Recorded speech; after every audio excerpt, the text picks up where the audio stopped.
Greetings, everyone. Please let me know if you are able to hear. If you are not able to hear, we're going to have to sign off and restart the video to see if that will work. There could be something wrong with my computer. Oh, you can hear. Excellent. Can everyone? I can. Okay, now excellent. Bravo. Well, for some reason we were having some sound difficulty there, but I'm glad it's been worked out. Bravo. So as you guys know, I'm Joyce Davis. I'm President and CEO of the World Affairs Council of Harrisburg. And we're here with the second to last great decisions discussion. And this is a doozy. It's one that impacts all of our lives, and it's on energy geopolitics. We have an expert speaker to engage with us, and I'm going to get a break because Russell Goodman is going to moderate it for us today. Before I turn it over to Cam, who's going to set up the video and let us watch the video, I want to invite you to please join us 5 o'clock for the next one, next Tuesday, at the Frederickson Library, where we will have an in-person great decisions discussion to close out the season on the topic of Iran with Dr. Mehdi Noorbakhsh from Harrisburg University, who's a native of Iran and is a world-acclaimed expert on the country. And as some of you know, that I supervised one of the U.S. international broadcasting services into Iran. Radio Farda is what it's called. And when I was living in Prague, that was one of my jobs, to supervise our broadcasts into Iran, to provide people with news and information that they were not getting because their government was blocking it. So for now, I'm going to ask you to relax. Let's watch the video, and then when you come back, I will introduce Russell, who will introduce our keynote speaker, the person who will lead us in our conversation, John Hanger. So, Cam, do you have the video up? Can you do it? Thank you.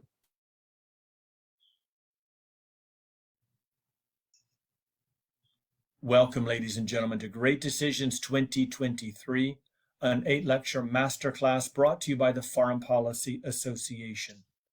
If you've not had the opportunity, we encourage you to view the short introductory video, which explains the mission of the FPA, the Great Decisions program, and also provides a mini lecture on the 4 dominant foreign policy perspectives in the United States.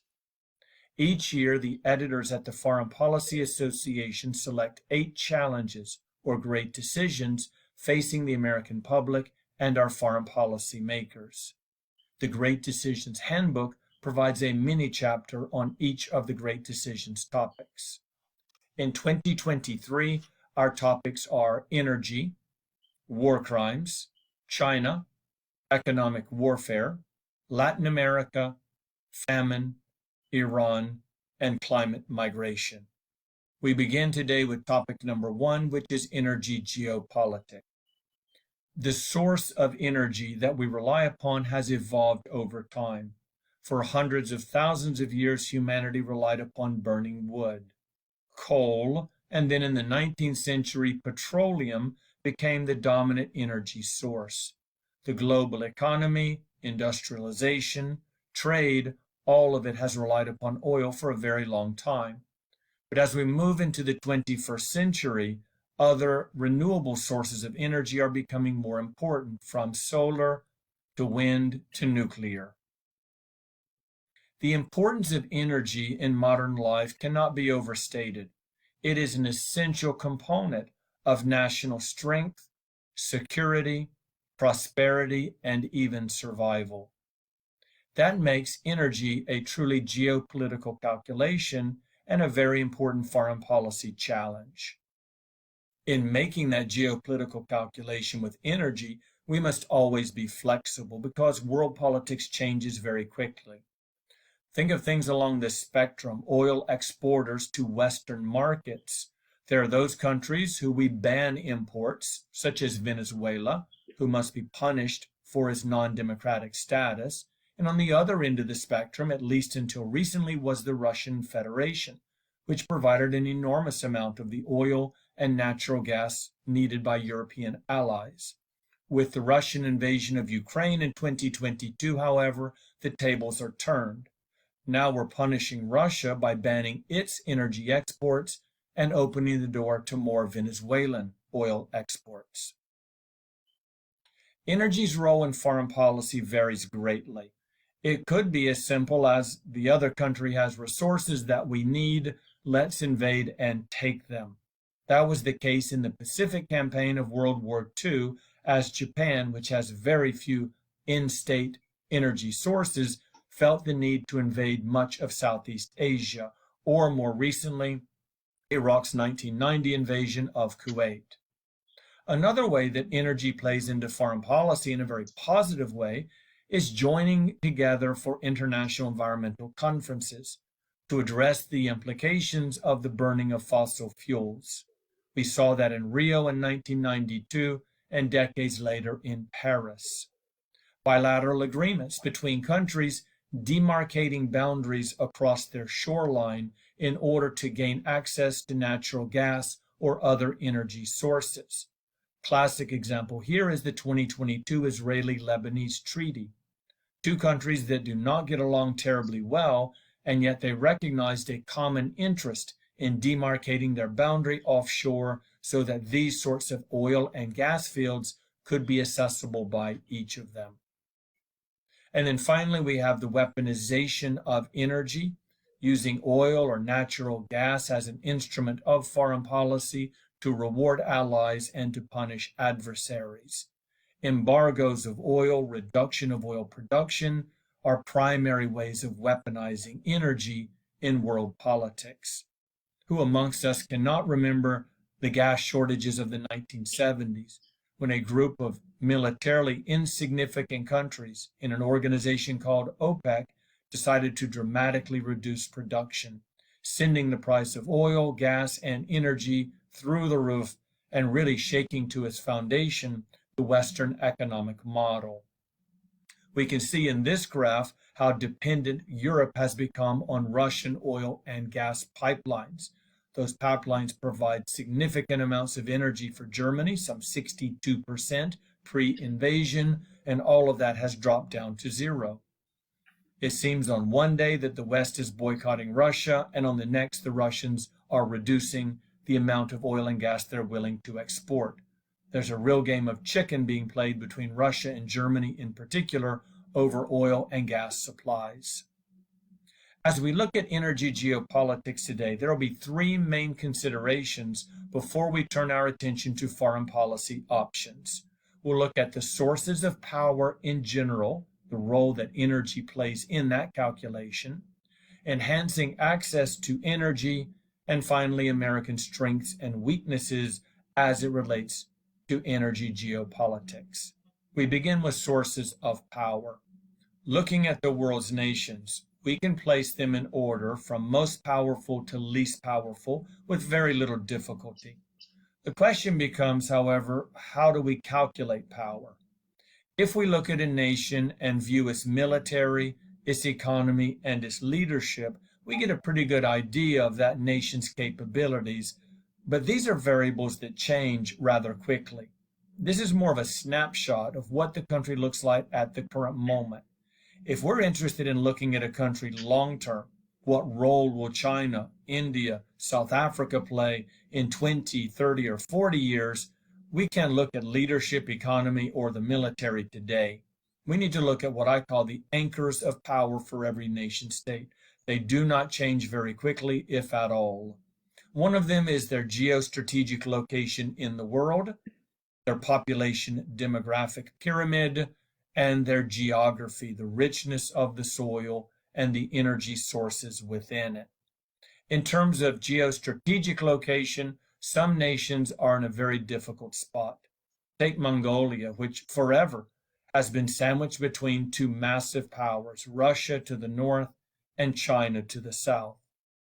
Germany is in a geostrategic territorial trap. It is located between England, France, Italy, Austria, Russia, historic great powers. And then we have a nation such as Brazil, which really isn't very close to a major power. The closest one would be the United States, which, by the way, has an even more enviable geostrategic location as we are separated by oceans from the nearest great power. The second anchor of power is population, or the demographic pyramid of a nation. For every country, here we see China, we can look at their demographic pyramid. And this one sounds off alarm bells in Beijing. You'll notice the winnowing out at the base, how the population is getting smaller. That tells us that almost without doubt, China's population is going to peak and then very rapidly decline, as reflected in this graph. We see growth of China through 2025, a leveling into the 2040s, and then long term, a rather significant decline in the Chinese population. This is something that Beijing will have to take into account as it creates and executes both its domestic and international politics. And then finally, we have geography, which I've saved for last because that includes the energy question. For each country, we look at its geography. How rich is the soil? How large is the amount of resources under that soil? Is it able to provide food? How about the rivers? Are they long? Are they wide, navigable? Do they connect to important centers, population, or industry? We consider the forests, the lakes, the streams, the minerals, and of course the energy. Whether the nation state has natural gas or it has coal or of course petroleum is a very important element of its geographic richness, which is a critical part of a nation's power. Energy, of course, is today's great decisions topic. Just having the energy really doesn't solve the puzzle of being a great nation. If you look at this graph of oil reserves, Venezuela, Saudi Arabia, Iraq, Iran, these are not very impressive countries, yet they have amazing amounts of oil reserves. And then on the other end of the energy spectrum, a country like Japan, which is amazingly successful, wealthy, peaceful as a nation, and secure, and yet it has virtually no natural resources, energy or otherwise. So as we think about these anchors of power of any nation state, energy is part of geography, and geography is part of the larger calculation that makes a nation great or vulnerable to other nations and threats. We can grade the big three in terms of these three anchors of power. For the Russians, the grades that I assign are mediocre at best. The geostrategic location is weak because of the location of St. Petersburg, the flat plains of Ukraine and Belarus to the west, Caucasus Mountains, and then finally that long common border with China. The geography is rich, but it's very difficult to get to because of permafrost and infrastructure challenges, and the Russian population pyramid is an utter disaster. China is a little bit better on population, a little bit worse on geographic richness, but overall, China is not particularly impressive as we look at these three anchors. And then finally, there is the United States, which is truly blessed. Our geostrategic location is better than any other. The geographic richness of our nation and our population is increasing over time and projected to continue, not too fast, not too slowly, at a very nice, healthy clip. And that puts the U.S. in the enviable position of being the most powerful nation in the world today and very likely for the foreseeable future. Geographic richness, of course, that is part of the energy calculation. It's not just about how much energy you have, it's also about how much energy you need and you use on a daily basis. So we have the energy production of nations here, China, the United States, India at the very top of the pyramid. But in terms of energy use, the US is also very high on the chart. And what that means is that for the most of our existence, the United States has been an energy deficit nation. We consume or use more energy than we produce ourselves. And that means we have to rely upon other nations to both produce energy and to export it to our market. We have to overlook many of their domestic and international sins because we need their energy. It makes us vulnerable to global supply chain disruptions. And of course, we have to spend a great deal of money securing delivery routes around the world. It also puts a lot of pressure on us to attain the resources of other nation states. They need to be willing trade partners in the energy field in order for the United States to import the oil, the gas, the electricity that we need for our growing economy. We now turn our attention to enhancing access to energy. There are two basic ways to get energy. One is old school realpolitik, a conservative view of the world. We saw that with Japan in the 1930s. It's a matter of conquest. Stiff arming, strong arming, even invading a nation to ensure that its energy flows into your domestic market.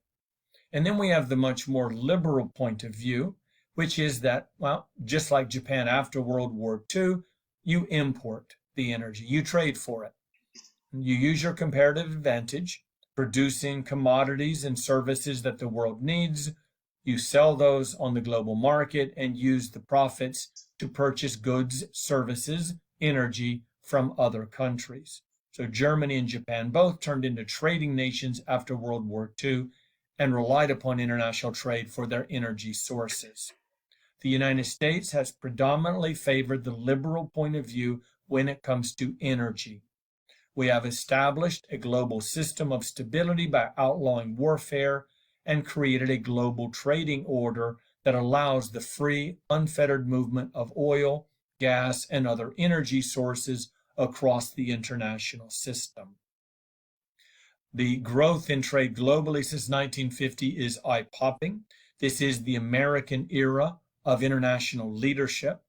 Because of our global economic system, the one that we built, we've managed, and we've underwritten, the international system is wealthier, healthier, more prosperous, and safer than at any time in human history. If we were to extend the graph back 400, 500, 600 years, we would see the continual flat line. It's truly remarkable how the United States-led global economic system has grown since the 1950s. As we think about oil in particular, exports and imports, production and needs, this graph shows us how the United States production has skyrocketed in the second decade of the 21st century, and because of that, the green line, which is imports, has declined. We're now producing more energy than we need. We're still importing energy, and we always will. That has to do with the efficiency of global markets, but we've also entered since 2010 the global exporting market. We're exporting our energy and making a profit in the process. we finally turn our attention to strengths and weaknesses relating to energy geopolitics. America's strengths are as follows. We have enormous influence over other countries, including those that produce oil and natural gas. We dominate the global sea lanes, spending enormous amounts of money to do so to secure them for the benefit of the international system. We do have the financial and physical capacity to significantly upgrade our energy infrastructure, something that the United States should truly focus on as our energy infrastructure is aging. And we also have remarkable domestic production potential. We have enormous amounts of gas and oil inside the United States, off our shores, and within our economic zones. Production of more energy means greater energy independence, more exports of energy, profits for the American economy. At the same time, there are significant weaknesses in the United States. We will always import energy from others, no matter how much we produce relative to how much we use. Just the nature of the trading system means we will import a great deal of energy, much of it refined in the form of gasoline. Our allies are much more vulnerable than is the United States. And if they are our allies, it means we have vested interest in their well-being. We have a responsibility and a self-interest to help them secure their energy sources. Our aging energy infrastructure, referenced earlier, vulnerable to cyber attacks and global supply chain disruptions. This graph shows us the cost in annual business losses related to grid problems. When our electrical grid goes down or is simply disrupted, the costs mount very quickly for major economies like California, Texas, Illinois, New York, and Florida. China is a meaningful challenger to the United States as it relates to our energy infrastructure. We believe that the Chinese have the capacity to cripple our power grid should they decide to do so. It, of course, doesn't mean they will, because the American counterattack will be overwhelming. Whether it is cyber or outright military, the U.S. has a number of weapons at its disposal to respond, but it does tell us there's a great degree of vulnerability for the U.S. There has been a movement of late to transition from fossil fuels into clean energy, renewable and non-fossil fuel sources of energy. This requires a great deal of investment. Our energy infrastructure is aging and needs to be updated. No one disagrees with that statement. And many argue that if we are going to update, why just patch it? Why not replace it with something that is more green related, that is more efficient, perhaps more productive, but also less reliant upon fossil fuels? Investment in infrastructure over the course of 3 years, 2018 to 2020, is reflected in this graph. If we are to reach by 2030 the national goal for emissions efficiency in our energy infrastructure, 2021's increase is only a drop in the bucket compared to the annual average that would be required. So I think it's pretty clear looking at this graph, we're not going to begin immediately to triple the amount of money that we put into our energy infrastructure. So that tells us we probably have to revise our goals, either extend 2030 as a target date out into the 2040s, or revise our goals to reach by the year 2030. We now turn to foreign policy options as it relates to energy geopolitics. In the brief introductory lecture, I introduced you to 4 foreign policy perspectives, each with varying degrees of support in the American public and the U.S. foreign policy establishment. We're going to look at energy geopolitics from the perspective of those 4 viewpoints. We begin with Realpolitik, or the conservative foreign policy approach, which believes that the United States, or any country, can only be truly safe and sound, strong as a nation, if it does not rely upon other countries for important or essential commodities. We must avoid dependency of foreign energy. We should control energy to the best of our ability from the source all the way to the point of sale. This was the case before 1973 and the OPEC oil shock. American companies, the Seven Sisters, controlled every aspect of oil exploration, exploitation, shipment, processing, marketing, and sales. That is no longer the case. So to have a goal to control all energy from the point of source to sale means we really need to focus on domestic production. It also views energy as a foreign policy tool. We can use it against other nations rather bluntly by blocking their energy exports, as we've done with Russia for the past year, or in a more refined way by rewarding certain countries for their foreign policy approaches. Energy for the realist is a high politics issue, meaning it is a front burner one of critical national security interest and should never be relegated to second-tier status. The liberals take a very different view of the world and America's place within it, and they begin by a focus on energy as a global need. All nation states need access to reliable energy sources. If the United States is self-reliant, that's a bonus. But the reality is our allies and our trading partners need energy for their economies to progress and to be successful. And as a trading nation, we're better off if other nations grow economically as well. It fuels global trade, and they also promote clean energy. So the liberals take a completely different view about energy as a geopolitical issue. It is for them, however, a dual-edged sword.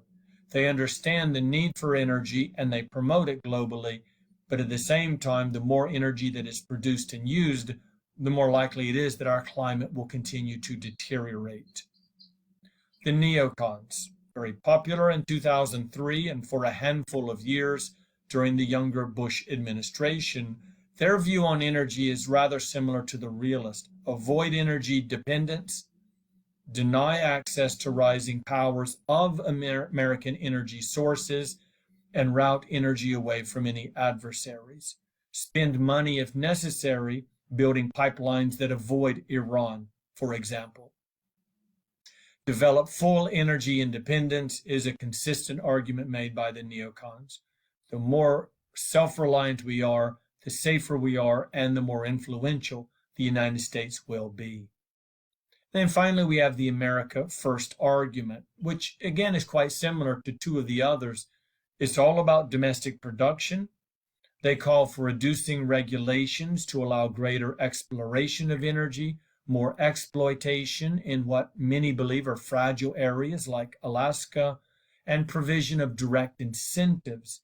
The government is more of a player under America First than any of the other perspectives.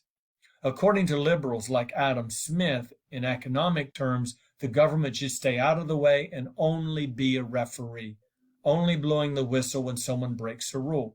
For America Firsters, the government plays a central role in guiding the economy, picking winners and losers, providing tax incentives in order for there to be production of energy or other essential commodities. Climate change to the America Firsters is secondary. It's just not as important. It's not high politics. It's the sort of topic that's a luxury if other more important issues are addressed first.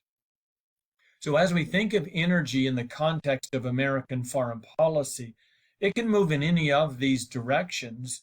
One of our foreign policy perspectives, liberal internationalism, points in this direction. Make it a global calculation with a very clear eye on climate concerns. For the other three, they move to the right-hand side of the diagram, prioritizing domestic interest and economic priorities over all other considerations as it relates to energy.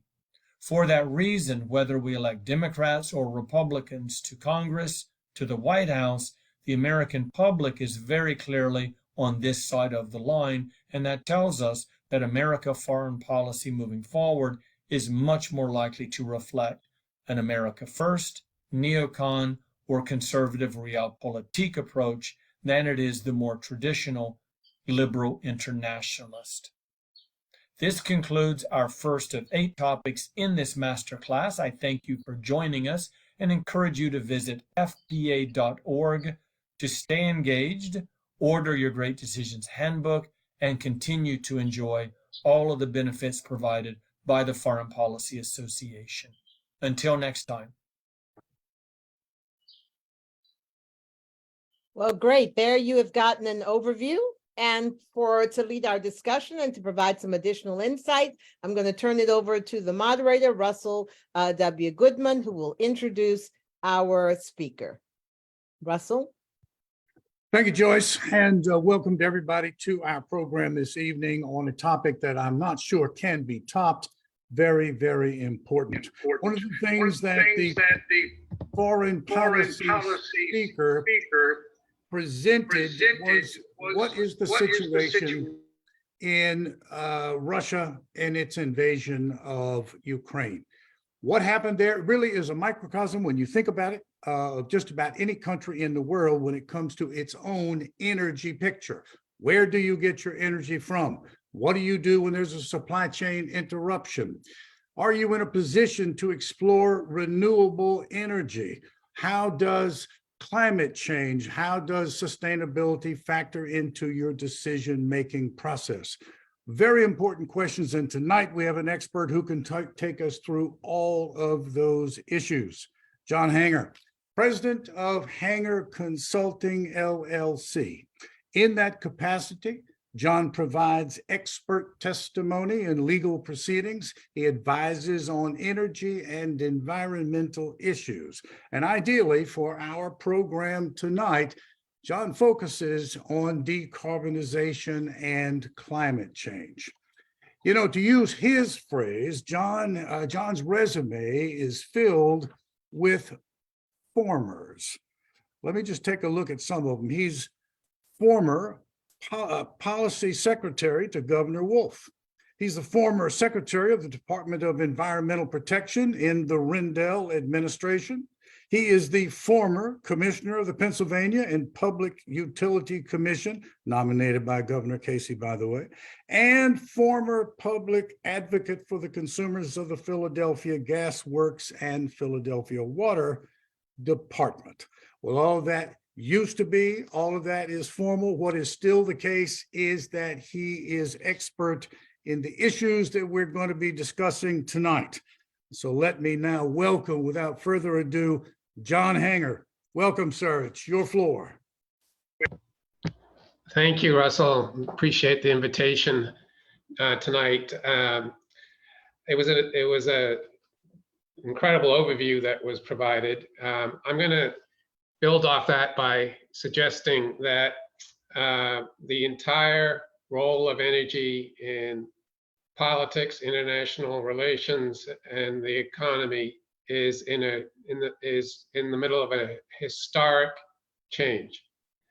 The days of fossil fuels dominating those questions are not yet ended, but they are beginning to end.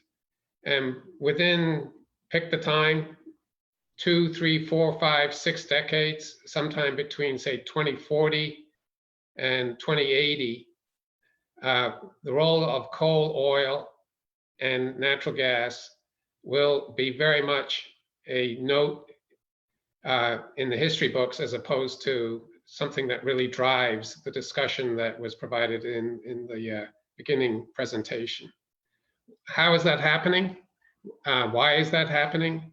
Those are the two questions. Why it's happening has multiple reasons.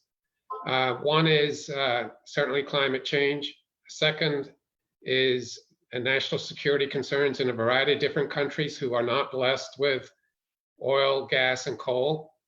And the third is economic opportunity, because at this point, the world now has substitutes for oil, gas, and coal increasingly that are both cheaper and cleaner. Where we've reached a point in this energy transition where we can have our cake and eat it too. It's no longer the case that something that is zero carbon or clean is more expensive. It's often the case now that the zero carbon alternative is in fact cheaper. So that's why it's happening. And how is it happening? The how is a massive move towards zero carbon technologies that provide electricity and equipment that uses electricity generated with zero carbon technology. So the zero carbon technology that has skyrocketed in use and globally at this point are the renewables, principally solar and wind, but also hydro continues to grow. Nuclear is zero carbon, but its growth is very modest up to this point. In fact, it's been not growing. It's been stable in terms of its total output around the world for the last 10 years, and therefore actually has been losing market share within the electricity global market. The pressure then is to move these clean energy electricity into people's homes and businesses. And that's where you need the new products. The new products in some cases are actually not so new, but they're having their day now. Things like heat pumps to heat and cool a property. It could be a home, it could be a business. Things like electric vehicles to provide transportation. So to sum this up, the clean energy transition that began sometime around 2000, perhaps 2010, you can debate the exact beginning point, has two parts to it. One is clean energy with zero carbon electricity, and the second then is the electrification of the economy. So with that, I will stop, and I do have to apologize by saying that I have to leave pretty close to 6 o'clock, but I look forward to the conversation. John, we'll respect your time limitations, certainly. You know, one of the things that's happened in the wake of the invasion is that Germany decided to delay a decision to take 3 nuclear power plants offline. I guess the question is, everybody in Western Europe has had to make some very painful decisions once the oil and gas from Russia was cut off and they had to look for alternative sources.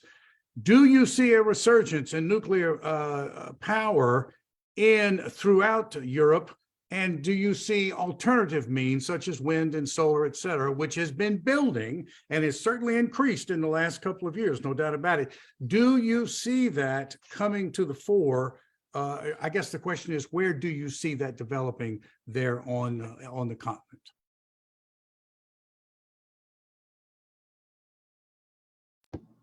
So in Europe, they had really made a decision to build considerable amounts of renewable energy, which really meant wind and solar.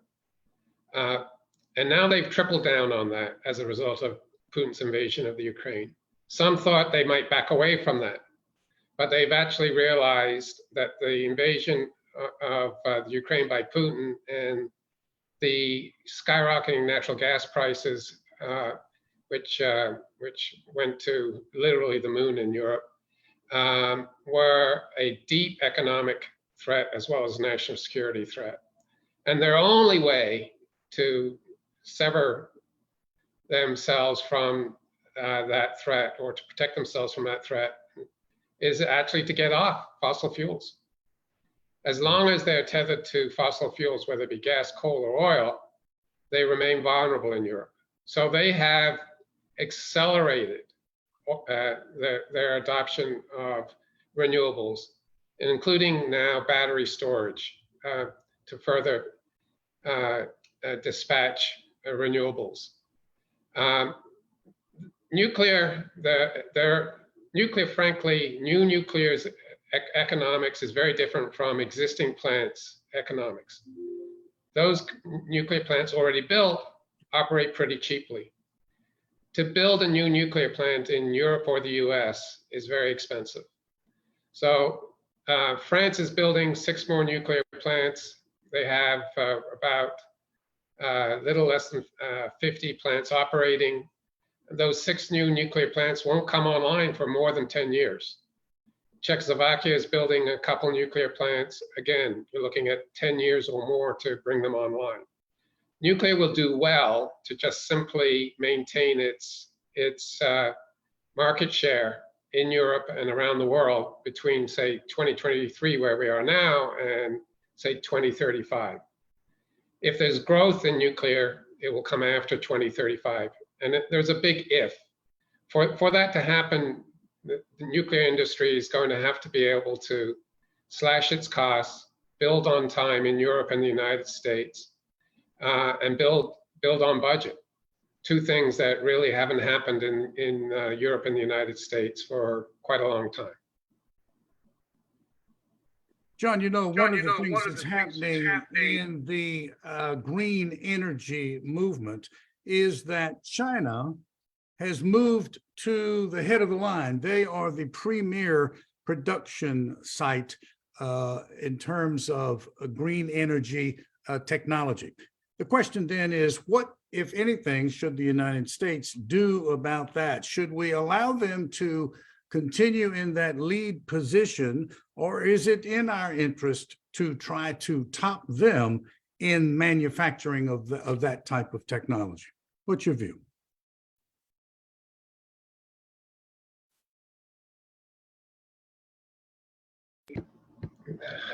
Going back and forth between mute and unmute. So the Inflation Reduction Act is an example of U.S. industrial policy.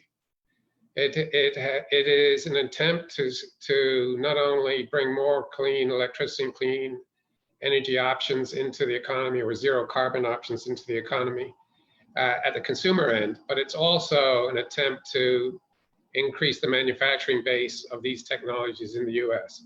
We're talking about the manufacturing of batteries for the grid, batteries for EVs, the manufacturing of EVs, electric vehicles, the manufacturing of various parts of the solar PV supply chain. So IRA is trying to stand up the industrial base for the clean energy economy in the United States. And the early indications, we're 7 months into the IRA, are that it's working. There's an enormous amount of major announcements for clean energy manufacturing in the United States that have taken place over the last 7 months. These are often manufacturing announcements that are $2 billion worth of investment, $3 billion worth of investment in one project, even $5 billion of investment in one project. These are truly mega manufacturing projects, and they're dotted around the US already. And by all accounts, it is early days. Goldman Sachs believes that the IRA, or the Inflation Reduction Act, will bring forth something like $3 trillion worth of private investment in the United States. Now, a lot of that will be includes things like you or I buying an electric vehicle, but also a lot of that will be in the manufacturing sector. So the US is certainly trying to have its own ability to manufacture the clean energy technologies, whether they be batteries, solar panels, or electric vehicles. I would describe that not necessarily as trying to, quote unquote, beat China, but it's certainly trying to establish a degree of separation and independence from whatever is happening in China. I'm glad you mentioned electric vehicles. One of the concerns is the acquisition of so-called REEs, or rare earth elements, that are used in producing or manufacturing the batteries for that sort of thing. So elements such as lithium and cobalt, it is said the mining of these elements is often destructive to the environment. It seems to be a sort of a trade-off between the destruction to the environment there or the destruction to the environment by the continued use of fossil fuels. The question is, how do we balance acquisition of the things that are needed for clean technology, clean fuel technology successfully? How do we go about doing that? So I think the first thing to understand that the existing fossil fuel economy has enormous mining and drilling damage. We've had that experience in Pennsylvania very, very sharply. Whether it's coal, oil, or gas, there's enormous mining and drilling damage. It's absolutely true that the clean energy economy requires the mining of certain materials. But by comparison, the damage done is less, considerably less. It's not zero. This is not a magic wand that makes all of the world's problems go away, but it's a substantial improvement on the metric of environmental damage. The other good news is that the rare earth materials really aren't so rare. They're found in many parts of the world, where China has developed a near monopoly, though not a complete monopoly, is on the refining of some of these rare earth materials, the processing of these rare earth materials. And that's a manufacturing process that other countries can in fact build. In the US now, through the Inflation Reduction Act that was passed, I want to remind everybody, in 2022, is beginning to do that. And we're not alone in that respect. Europe is trying to, or has begun to create the manufacturing base for some of and the processing base for these so-called rare earth materials. So there is a lot of hope here, and it's more than hope. There's a lot of investment that is flowing into this historic clean energy transition. And really, we're looking at a future where geopolitical strength or weakness is not driven by one's access to coal, oil, or gas. You'll be able, just about every country will be able to create zero carbon electricity through technology primarily, as opposed to through the possession of coal, oil, or gas. And that's going to be a very different world that we live in, a world that I think is actually going to be less likely to produce national competition and wars over resources. John, you mentioned future. You mentioned hope, and that leads me to ask this. It's a timeline question, if you will. The movements that we see to alternative fuels that are taking place right now, are they in time to stop what we fear is the destruction of the planet? What's your view on that?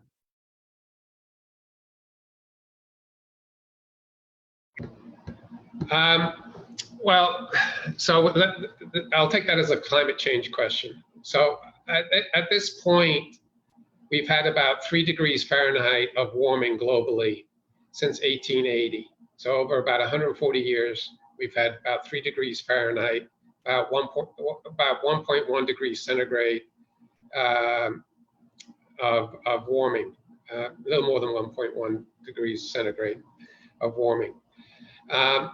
Most of that warming has taken place in the last 30 years. So the pace of warming is accelerating. Nobody knows exactly what is a calamitous level of warming. We can speculate in an informed way, and there's lots of science to help that speculation.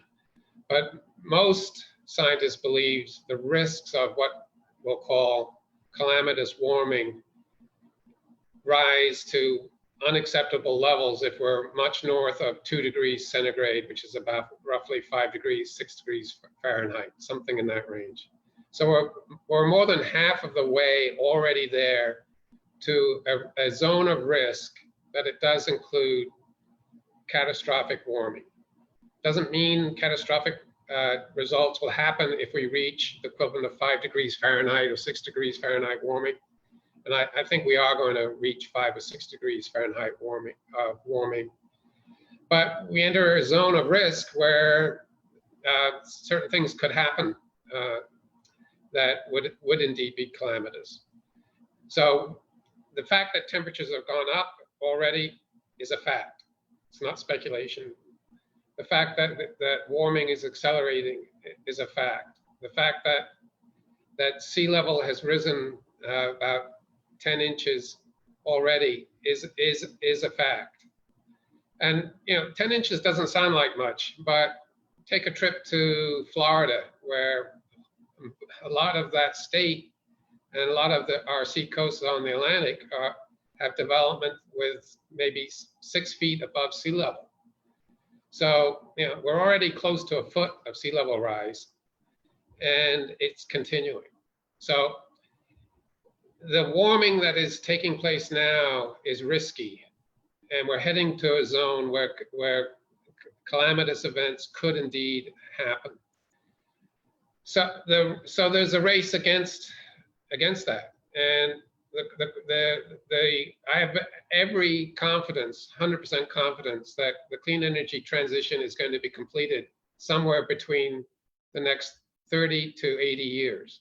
In terms of the impacts on climate, it matters a great deal whether it's completed in the next 30 years or in the next 80 years.